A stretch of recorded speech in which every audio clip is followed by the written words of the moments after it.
It's like trying to put a round peg in a square hole sometimes. That's life, especially when our egos, which are the objective part of ourselves, are making the assessment.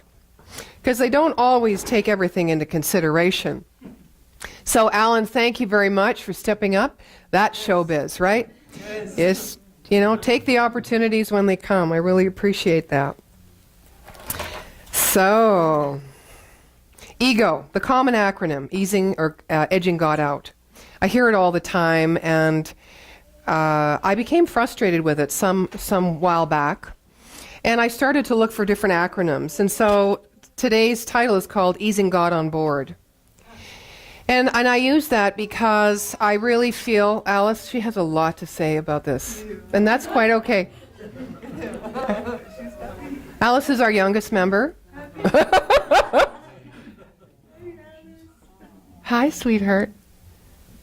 Oh, she's just totally distracting. Okay. The child. The idea of edging God out is really silly because God's everywhere.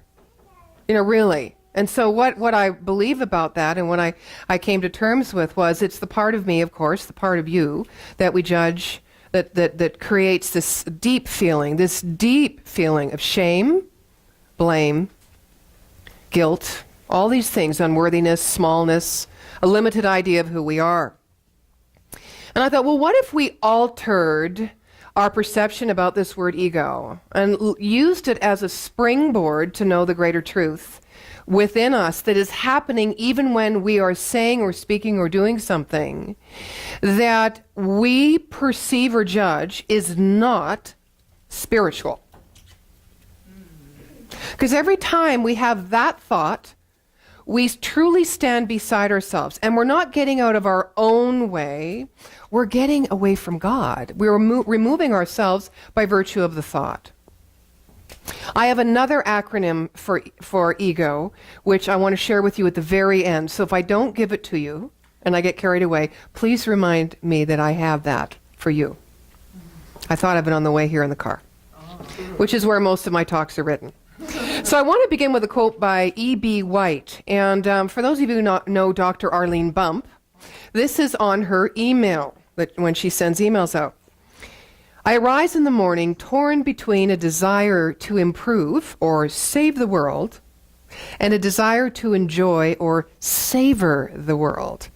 This makes it very hard to plan the day. E.B. White. So I was looking at that and I thought, where does ego fit in there? A desire to improve or save the world. Ego. But if ego is conscious mind, if ego is that objective mind, part of our mind, one mind, two parts, objective and subjective, that kind of stands back and looks and assesses and is the one that objectifies this individualized expression and calls it individual. If ego is that, then it must be involved in the deeper wisdom within us that chooses to work for a greater cause than just ourselves or our own needs. It looks farther beyond to see the needs of others, and knows that if it can see the needs of others, that it must somewhere be motivated by that same need that exists in me. In this teaching we have a saying that whatever is the highest and best for me is the highest and best for all. And as you're learning that, you come up and you resist. The ego resists all, tells you, oh, you're selfish, oh, you can't do that, you're self-serving. But yet that is the journey, and the goal is to serve the self, the highest self with the greatest love. Because when we do that, we are serving that which created us, that which is always a part of us and our every experience, that which doesn't necessarily motivate us, because often we're motivated by the external things, the physical world, but that which inspires us from within, that creates that fire that lives within us. So I don't know that improving is now that's to me does not speak of the truth. It means that something does need to be fixed or healed out there. And of course, we're always only too quick and only too available to assist that process. Partly because we're kind, partly because it's better to help someone else and deal with their problems than to look at our own. It's easier, right? So it's a little bit of a distraction. So you can see there's ego. She's fine. Don't even worry about her. Let her chat and talk, and it's all good. You're welcome. Where was I? Okay. I don't know what I was saying.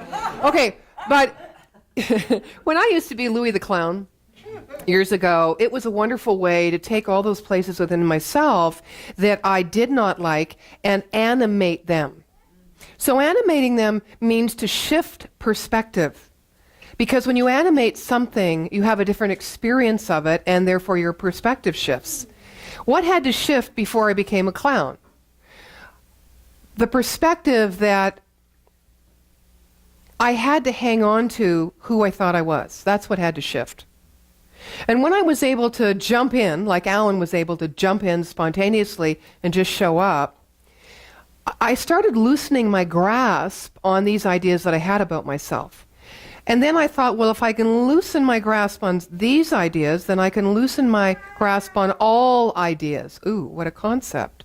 So then when I climbed into my costume, then it became twice as easy to do all the things that scared me, to be all the things that made me feel vulnerable in my real life. I was able to animate and project or personify those places within myself where I was not thinking from this idea of sufficiency, but insufficiency. Now, most people would call that ego. But ego is also not just that which blames and judges and thinks less of oneself or measures. It's also that objectivity that can glorify and illuminate and uplift oneself and another. It is all things, because God is all things. So I really want to drive that point home today, that we can look at our ego altered. We can alter our perception of ego. And when I say altered ego, I would like you to spell it A-L-T-A-R-E-D. Altered. Pardon? Our golden egg. Yes, absolutely. For those of you who were here last week, yes, Morgan Rain was here, and we did a workshop, and of course, I've been growing this idea ever since, and I think I did share last week that I think it would be kind of fun to make one of those miniature alter egos, to actually craft an altar to put your ego on. Because who is it doing the looking, the thinking? Who is it even assessing what the ego is? It is that which in us, the full consciousness of the intelligence within us, that has free will and free choice, that is intelligent, that can make anything out of itself it desires. So we have that opportunity. The byline of today's talk was, do not be tempted by the voices of the regressive alternative. Make an unflinching commitment to those uninvited guests. Those uninvited guests. Those things that come and grab us by the throat, turn us upside down, shake us when we don't want to be shaken. Those things that surprise us and seemingly stop us or challenge us, we call them obstacles or unfortunate circumstances. If we get rid of all of that, if we alter our perspective on all of that, and know that everything in a higher level, higher order, on the plane of this infinite mind, that we can't know but we can only experience by allowing its expression unhindered through us, has it down. It knows what it's doing. There's a divine order. There's not chaos. But within our lives, there's chaos. But that's a good thing, because when you shake everything up, the nature that drives us, that drives life, that is behind all things, knows how to put the Rubik's Cube back together, knows how to bring those puzzle pieces back together, and they always come back in a higher order. Always come back in a higher order. So addressing our ego doesn't mean searching for our divinity, which often we go to. I don't like that part of myself. I love this part of myself. I'm just going to hang out here for a while. Well, what happens to that part of me? It's like I'm a house divided against myself. I leave it behind. And guess what? It's following me. God is in the shadows. God is in the shadows waiting for us. Just waiting for us to be honest and embrace what we are as we are. You know the saying, and Doug often mentions it, you got to start where you are, right? And if you're having a lousy day, or you've said something to someone, or you're holding yourself back, you've got a little bit of guilt or anxiety about something, that is the level of energy that you bring to all things. Now, I will say, and there's nothing wrong with that energy. If you're going to embrace it all, you have to embrace that choice too. You can't leave anything out. And as you start, this is a spiritual practice, embracing oneself, right? And as you start doing that, you'll realize that sufficiency is a consciousness. It's an attention, an intentional choosing of the way you think about your circumstances. So not just the way you think about yourself, but as you practice that within yourself, you can look at the conditions and the circumstances in your life, and you can call that the same thing. You can start practicing, because everything out there is the extension of what's in here. But we see it as two different things, right? We see this is me, and that is them. We see the distance and the difference, rather than the common source. This one-mindedness. I'm going to share a couple of things that came across my listserv from some ministers this week. And then I want to talk to you about, let's see, Holmes's quote. Maybe I'll start with that. Holmes' quote of the interrelationship of inclusivity and diversity.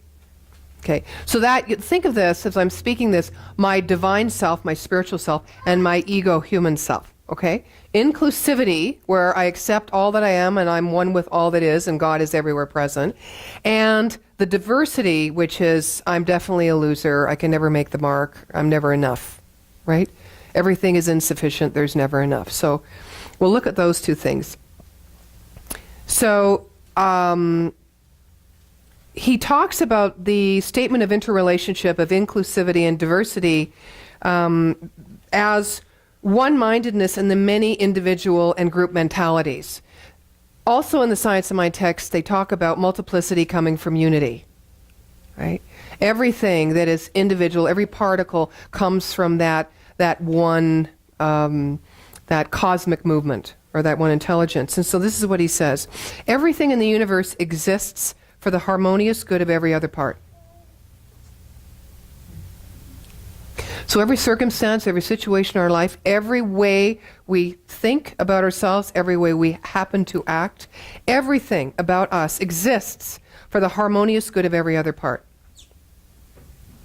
Easing God on board, which means you can look at whatever is going on and choose to look at it differently, alter your perspective on that part of yourself that you don't necessarily like, or you may like, but you feel that if you are, you may leave yourself vulnerable. If you alter that, then you start to see, because you're accepting it and you allow it and you embrace it, and it's the golden egg, how it, because then you can objectify it. If you accept something, you can objectify. You can stand back and look at it and have a broader view.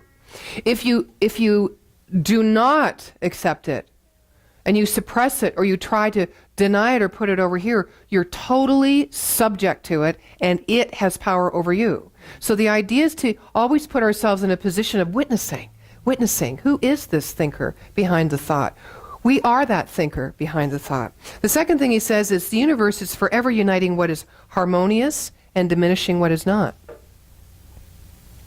The truth of who each of us is always showing itself. It's always, the light is always finding a way to express. It is the unessential only that is vanishing, that the abiding may be made more clearly manifest. So, I was looking at this, and I was contemplating this week, and I thought that the interdependent qualities of inclusivity and diversity, because there are interdependent qualities, and one needs the other. So one can have neither without the other, lest inclusivity tends toward uniformity and diversity tends toward anarchy, basically.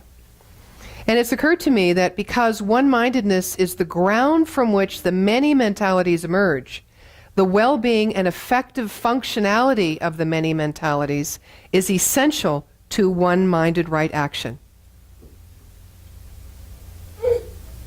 So we need that ego, that part of us.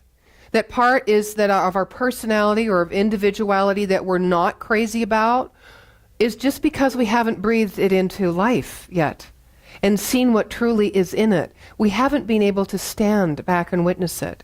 We can never do that unless we allow life to move through us. And it's going to move through us and give life and light to everything. So the ego, therefore, can be something that we can appreciate and serve. Can we serve our ego? What would serving our ego look like?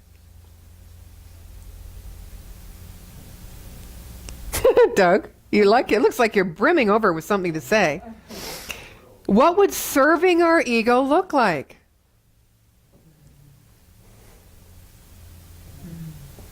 I'll leave that with you. It might be different for every one of you. So rather than trying to manage it, can we appreciate it? Can we just serve it? Can we acknowledge it? Can we allow it to breathe? Can we give it life? And stop managing and trying to control it. Because if everything is God, that too is in perfect divine order in that moment. And as we start to learn, because there's a bigger thing at stake here, there's a bigger question, and the question is there one? And what's our relationship with the one? You know, are we going to move from that place of one-mindedness, or are we going to move from the place of separateness, of divisiveness, of diversity? Are we going to call that powerful? Are we going to call the all-one from which all things flow, the all-powerful, the all-knowing, the all-wise, and the all-loving, and move upon these things that where we feel conflicted and chaotic, and just say yes. Just say, okay, I accept. What is there for me to see here? There is something for me to see here. And so here's one of the wonderful couple of stories. There's a gentleman, Reverend Martin. He has a partner who's suffering from a stage 4 cancer. And his congregation is giving him all this information. Try this recipe, try this. They're bringing him homeopathics. They're bringing him books of 400 pages. They're giving him Google URLs, and he's like inundated. And he's writing to the field of ministers saying, how do I handle this? I don't want to seem unappreciative to my congregant members, but there's no way that I can take all this information in. And so a couple of stories came from our colleagues. And one was from Dr. Peggy Price. And she writes, Dear Martin, Reverend Dr. Peggy Bassett, who is one of the icons of our movement, was diagnosed with ALS. If you know who she was, you know that she had a very large congregation. A similar thing started happening in her situation as well. So many people who wanted to be helpful were inundating her and the church office with similar kinds of advice. Now, she was the tower of strength during her experience with this condition.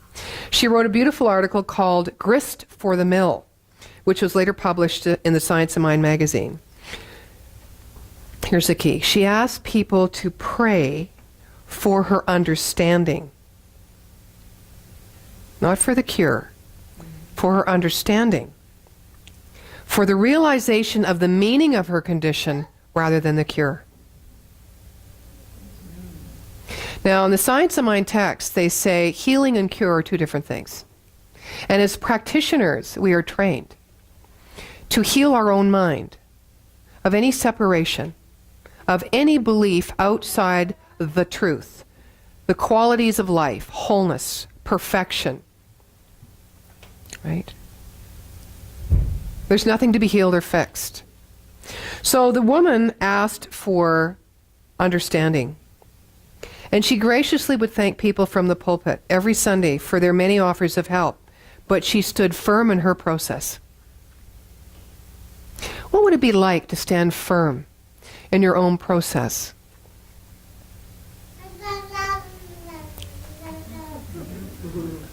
Of acknowledging and honoring your ego as a part of that which comes from and has been downloaded through you as God expressing. It goes on to say, if she offended anyone, well, that really wasn't her problem. She left the planet having taught so many what courage and faith look like. She practiced the principles right to the end. So here's another one. Hello, Martin. I've had a similar experience with my fiancé, Michael. He was diagnosed last year with multiple myeloma, an incurable bone marrow cancer. I also have an incurable progressive disease called common variable immunodeficiency, CVID, that has caused damage to just about every organ system in my body so far, either from infections or from autoimmune responses caused by the disease. My community has witnessed both of us having struggled with day-to-day reality of having challenged bodies, right? Now, when we start this teaching, it's like, oh, you created that thought, you created that disease. What were you thinking? Well, what kicks in there? Judgment, separation, blame. Oh my God. And so now you're filled with this and you're trying to work through a dis-ease in your body. How is that going to help? Your thoughts are not life-supporting. When people have come forward with help, she says, I listen politely for a short while and then I simply remind them, and this is harder said than done sometimes, that while both Michael's and my body appear to be challenged, we are perfect and we do not need to be fixed in any way. We always see things like disease. I sat with someone last night. I've known her for 31 years. She's 4-stage cancer. I noticed all those things. I noticed that I was procrastinating and getting together with her. I noticed that, I was conflicted about holding my emotion in because I didn't want to feel anything because I thought she would think that I was thinking she was dying, and you know those things we go through. So we stay away from life. We don't just show up and go, "Hi, how are you?" And let them, everyone has a way of being, right? So, I got my own dose of that last night again. And I also don't want to say, you can change that thought that created that condition. I mean, I don't do that ever anymore. I did in the beginning. Because I was trying to get it. I was trying to get that my thoughts are creative. I was trying to get that I had the power within me to alter my own consciousness. But I thought it was to fix the cure or fix the condition. It's not about fixing a condition. That's not about why we do treatment or we pray. We pray to align ourselves and heal our own mind. We whole our own mind. And from that, all right and perfect things flow. And sometimes that is hard to accept. I get it. So it goes on to say, when people have come forward with help, I listen politely. And then I tell them there's nothing that needs to be fixed. What I know for myself is that there are no mistakes in God. That what I experience is simply another expression of perfection. It's simply another expression of perfection. And that my spiritual practice is seeing that perfection unfold. Can we see that? Can we look at ourselves and see spiritual perfection unfolding? I remind them that I truly am already healed. And I mean that sincerely. My disease does not define me. It can define some of the mutual experiences in my life, but I am far beyond that which is expressed by this disease. It took this disease to help me see, so I bless it. That's what our ego does for us. Whether it's for the good of all, and whether it's well-intentioned, or whether it wants to sit on our head and keep us back. We see ourselves better when these things come to us. Because there's something within us that knows we're not in harmony with that.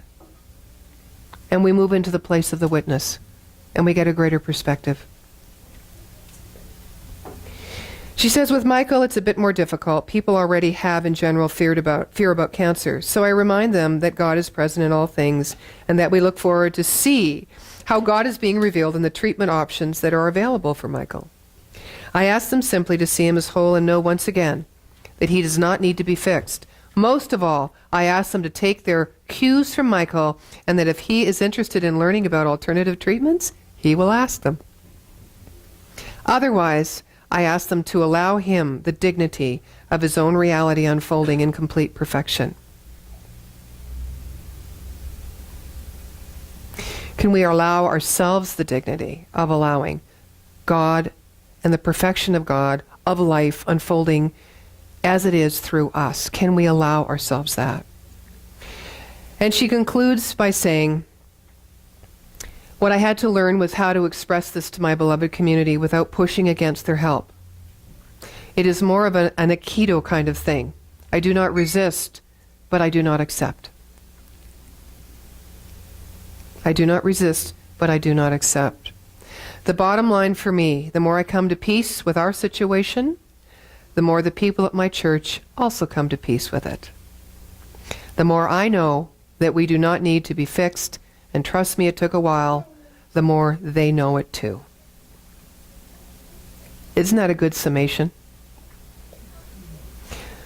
What elicits a lot of our conversation and connection with people? Think about it for a moment. Conditions, circumstances, problems, things that aren't working, things that we want to change. Think about that. Wow. What if we change the spiritual practice? Because that is a spiritual practice. We're praying when we do that. We're praying unceasingly. We are building up that law of our belief system, and we are so dedicated to it. Let's change that today. Let's take the part of us, the part of life, the part of the world that we have opinion on, that we judge, people in our life that we judge. Let's turn that immediately around and take it and hold it like this beautiful golden egg. Let us cherish that, because there is a clue to the beauty that lives within us. There is a clue to how free we are and how blessed we are to be given what we have been given. The life of God as God in God. That infinite well, that treasure of intelligence, that profound love, which transmutes everything. So before I tell you my latest acronym, I have a little ditty to sing to you as well. Before I do that, I want to ask, what's your thing about if candies and nuts were, what is that thing? If some butts were candies and nuts, I guess it'd be time for Christmas. Okay. So I have mine. I made the song up when I was clowning. All of us are different, but yet we're all the same. It's how we love ourselves each day that makes the world okay. No matter if we're big or small, or wear long funny hair, or laugh real loud, or talk real soft, we never need compare. 'Cause all of us are different, but yet we're all the same. It's how we love ourselves each day that makes the world okay. Some of us like to sit and listen. Some of us just love to talk. Some of us like to shower in the rain or somersault instead of walk. 'Cause all of us are different, but yet we're all the same. It's how we love ourselves each day that makes the world okay. So no matter what all happens, so no matter what people say, remember it's your love that makes the difference and makes the world okay. That was Louis' song.